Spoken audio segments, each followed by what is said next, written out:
Part 3 of the talk on paradox, masks, and masking. I'm going to keep it to about 10 minutes here, and then you are done listening to my 3-part talk. Thank you so much for tuning in. Okay, back to share screen.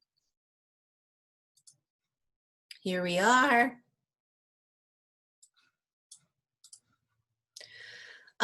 We ended on the idea that an event or situation can be both factual and separate from daily activities, mystical, right?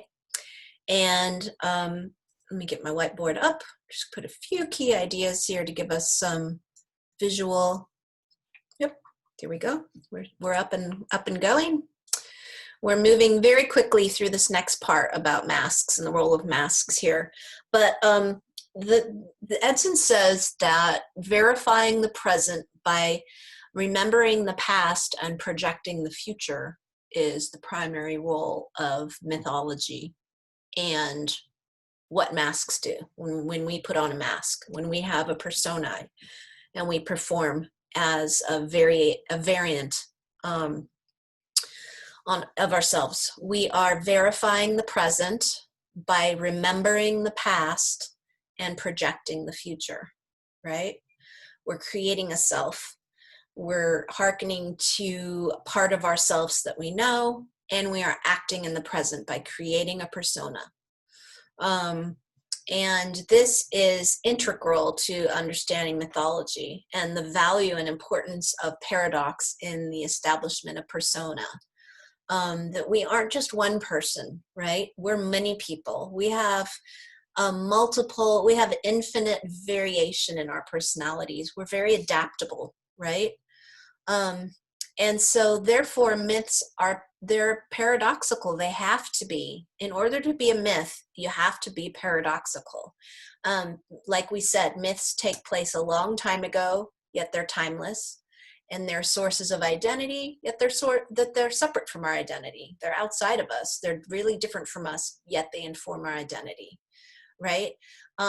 Masks are fundamental elements in metamorphosis from secular being into spirit life. Probably one of the most common function of masks in ritual and ceremony is to separate. You transform yourself the second you put on a mask from a recognizable being to somebody else, as an animal hybrid, let's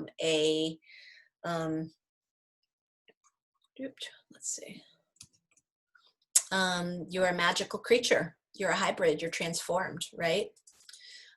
So myths and masks are fundamental elements in metamorphosis from secular beings into spirit life. They're bridges. They're transgressive for that reason, okay? Now, I said one of the things I wanted to do here was to talk about that term, so let's do it a little bit together. Transgressive. I said myths are inherently transgressive, right? What does trans mean? Across. Transportation gets you across town. To transgress means to cross boundaries.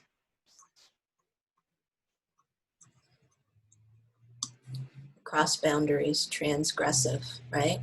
Often it refers to stories or artwork or ideas that are against culture, that are taboo, that are against morality, right? And criminal, renegade. Transgressive is used in that way very often. But transgressive storytelling, all it means really is that it crosses boundaries. It challenges boundaries. In its challenging boundaries and crossing them is inherent to mythology. All origin tales, arguably, have characters who challenge boundaries, and they transform. They experience metamorphosis because they challenge boundaries and they cross boundaries. How else can we grow? How else can we experience things? So myth is inherently transgressive, right? Transgression is paradoxical. If you're a hero in a quest for discovery, quest for a sword, you're here and you're trying to get here and you're trying to get here, right? You're going to move through all of these little adventures. This is like fighting the lion. This is, you know, this is like going through the forest. This is battling the superpower of evil, right? We have these little adventures in our mythologies, or we go, we have a tree of life, right? Yggdrasil, the indigenous myths. We have a tree of life, and it has planes of experience, right? And the heroic characters experience stories to move through, right? And to experience the connectivity between these planes of existence. These are transgressive narrative structures, and they're paradoxical because this character is here, and when they go here, they're still here, right? When they go here, they're here and here. When they go here, they're here and here and here, right? They're timeless, they're a long time ago, and they also are ambiguous and paradoxical because they include multiple experiences. See where I'm going with all of this? Okay. So, myths reveal that the human world has supernatural origin very often, and they corroborate significance of humans in their environments. And myths are often great stories from our past. It's a very simple definition. And masks are visual references, right? Just like diagramming narrative structures. I'm a story mapper with doodling like this. Masks are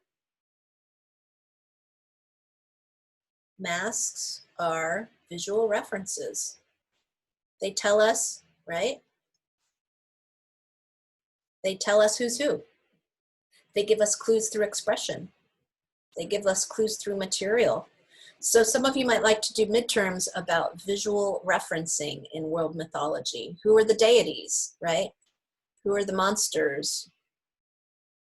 Who are the deities? And who are the supernatural beings? What are their visual cues? What are their visual references? And what do those signify for you as you interpret the story, right?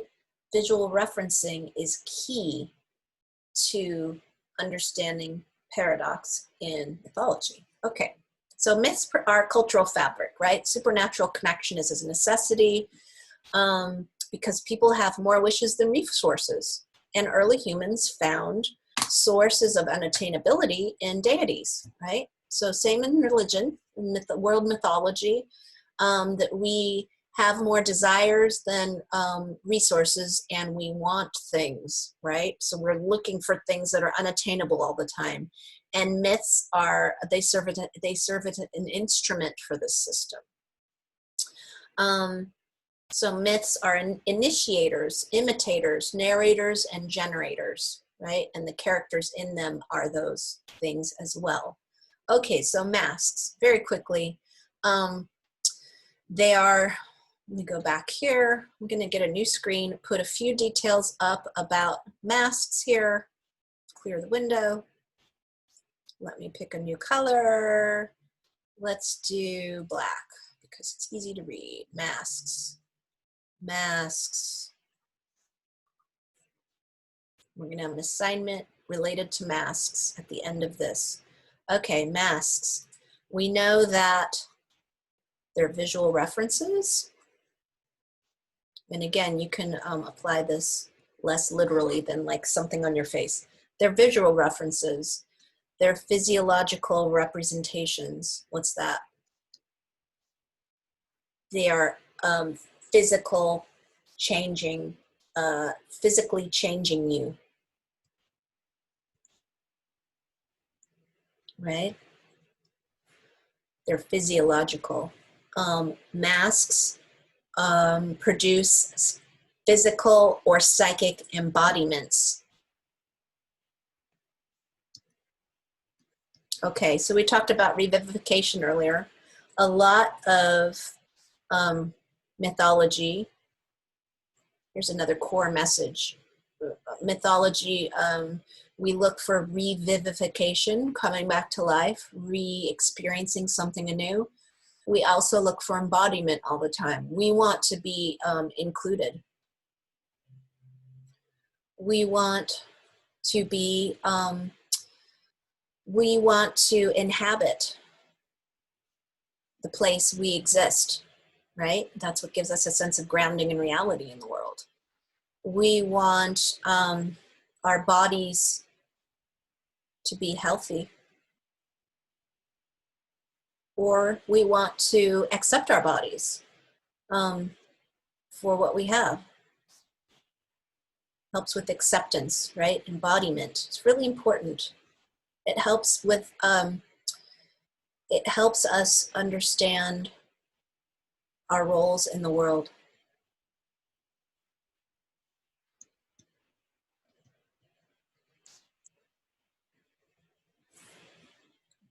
We aren't just brains, we have a body, right? And everybody has different experiences of our bodies. Everybody has different abilities with our bodies, but we all have bodies and they're connected to our minds, and we need that connection. Mythology reminds us of that connection to be embodied, right? And here's another term I wanted to introduce today. That masks are mnemonic devices. What's a mnemonic device?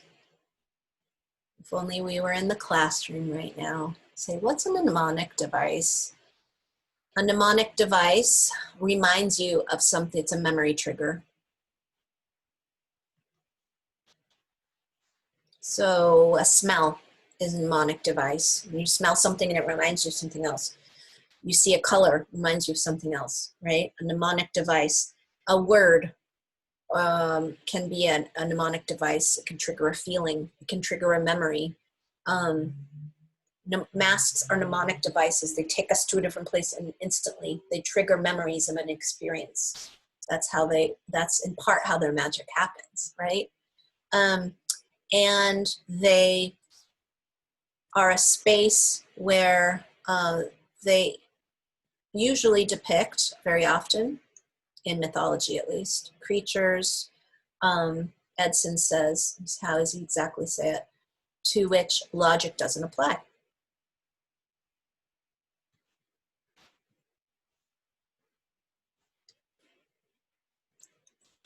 Right? A lot of mythology takes us out of that logical space, as we've talked about quite a bit already. And I want to continue that discussion in our talk on Zoom tomorrow. Myth types, he's got a limited view of myth types, and we'll talk a lot more about tail typing and different perspectives on tail typing in the future. You can look at those and just be introduced to them. I bet you'll all have a much wider range of myth types than Edson in this text. And they often include natural and supernatural details. The last thing I want to bring to the table in about 1 minute of talking, because I think we've done enough here, is that I included chapter 9 in the PDF, which is gets into aspects of shape-shifting and shamanism, the introduction of what shamanism is and its original roles in cultures across the world. That shamanism, supernatural confrontation is both dangerous and fortuitous. It's paradoxical. Remember that comment about hopes and fears that I wanted us all to think about. And supernatural confrontation is dangerous. There's a risk involved, and it brings fortune. We have to take risks to evolve as humans. And world mythology, in its greatest forms and stories, shows us the rewards, the challenges, and the pitfalls of that. And that's part of the paradox of it all. And as shamans, as characters, are often, and as people in society, are often the couriers of that idea, right? That shamans are mediators between the inspiring worlds of myth and ordinary reality. And they have been called the masters of spirits, right? They're people that can, that embody spirits or bring specific spirits to the community to practice magic, right? They can be healers, they can be teachers, they can be redeemers, and they can be magicians. All different cultures. We'll talk more about this. And there's so many, so many of our characters in myths that move between, that shapeshift between supernatural and human. We're animals, right? Any gods that move between the magic space and are sometimes human. They are magicians, right? They know more than us average humans. They know more, and they can share those messages at the right times and under the right conditions. So shamanism is a core part of characterization in mythology and documentation. You know, for the people that were healers and teachers and bringers of tale in our past, and those who do it right now. So shamanism usually, in Edson's view, takes on a supernatural veneration. It accepts and venerates supernaturalism. And we have evidence, we'll talk more about shamanism in the future, but we have evidence that it goes, you know, shamans became integral to cultures about 50,000 years ago. And I think the origination of art so far goes back about that far too. You know, cave paintings and depictions for beauty of representational thinking, expressions of representational thinking, go back over 50,000 years, same as somebody designated in culture to cross boundaries, transgress, to go between genders, to go between supernatural and our mundane world, to go between healing and illness, right? To take on what we have and dispel it, to bring health to the community, to tell us stories about how we came to be. So shamans, very important. They often have masks in ritual and ceremony. So we will leave it at that. We'll pick up on our discussion in class.